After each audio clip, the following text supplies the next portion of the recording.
ನಮಸ್ಕಾರ ಎಲ್ಲರಿಗೂ welcome back. ನಾನು ನಿಮ್ಮ ಮಂಜು, ನೀವು ನೋಡುತ್ತಿದ್ದೀರಿ ಮಂಜು ಸ್ಟೋರೀಸ್. ಸ್ನೇಹಿತರೆ, ಇನ್ನು ಈ ವಿಡಿಯೋದಲ್ಲಿ ನಮ್ಮ RCB ತಂಡದ ಮುಂದಿನ ಪಂದ್ಯ ಯಾವಾಗ, ಎಲ್ಲಿ ಮತ್ತು ಎಷ್ಟೊತ್ತಿಗೆ ಸ್ಟಾರ್ಟ್ ಆಗುತ್ತೆ ಅಂತ ಈ ವಿಡಿಯೋದಲ್ಲಿ ಸಂಪೂರ್ಣ ಮಾಹಿತಿಯನ್ನು ಚರ್ಚೆ ಮಾಡೋಣ. ಅದಕ್ಕಿಂತ ಮುಂಚೆ ನೀವು ಇನ್ನೂ ನಮ್ಮ ಚಾನೆಲ್ ಅನ್ನು ಸಬ್ಸ್ಕ್ರೈಬ್ ಮಾಡಿಲ್ಲ ಅಂದ್ರೆ ಈ ಕೂಡಲೇ ಸಬ್ಸ್ಕ್ರೈಬ್ ಮಾಡಿ. ಇನ್ನು ತಡ ಮಾಡದೆ ವಿಡಿಯೋ ಸ್ಟಾರ್ಟ್ ಮಾಡೋಣ ಬನ್ನಿ. ಸ್ನೇಹಿತರೆ, ಉದ್ಘಾಟನಾ ಪಂದ್ಯದಲ್ಲಿ RCB ಮತ್ತು KKR ತಂಡಗಳು ಮುಖಾಮುಖಿಯಾಗಿದ್ದವು.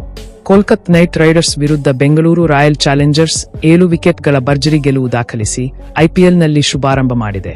RCB ಮುಂದಿನ ಪಂದ್ಯ ಇದೇ ವಾರ ಶುಕ್ರವಾರದಂದು ನಡೆಯಲಿದೆ.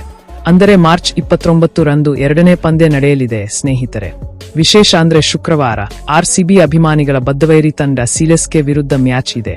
ಚೆನ್ನೈನ ಚೆಪಾಕ್ ಸ್ಟೇಡಿಯಂನಲ್ಲಿ ಚೆನ್ನೈ ಸೂಪರ್ ಕಿಂಗ್ಸ್ ಹಾಗೂ ಬೆಂಗಳೂರು ರಾಯಲ್ ಚಾಲೆಂಜರ್ಸ್ ತಂಡಗಳ ನಡುವೆ ಕಾದಾಟ ನಡೆಯಲಿದೆ.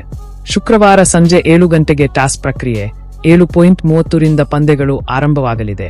ಚೆನ್ನೈನ ಎನ್ ಚಿದಂಬರಂ ಸ್ಟೇಡಿಯಂನಲ್ಲಿ ಪಂದ್ಯ ನಡೆಯಲಿದೆ. ರೋಚಕ ಪಂದ್ಯವನ್ನು ಕಣ್ತುಂಬಿಕೊಳ್ಳಲು ಅಭಿಮಾನಿಗಳು ಈಗಾಗಲೇ ಟಿಕೆಟ್ ಖರೀದಿಸಿ ತುದಿಗಾಲಲ್ಲಿ ನಿಂತಿದ್ದಾರೆ. ಸ್ನೇಹಿತರೆ, ಇನ್ನು ನಿನ್ನೆ ನಡೆದ ಪಂದ್ಯದಲ್ಲಿ CSK ಮುಂಬೈ ವಿರುದ್ಧ 4 ವಿಕೆಟ್ಗಳ ಜಯಗಳಿಸಿದೆ. ಎರಡೂ ತಂಡಗಳು ಒಂದೊಂದು ಗೆಲುವು ಸಾಧಿಸಿದ್ದು ಮತ್ತೊಂದು ಗೆಲುವಿಗಾಗಿ ಎದುರು ನೋಡುತ್ತಿವೆ.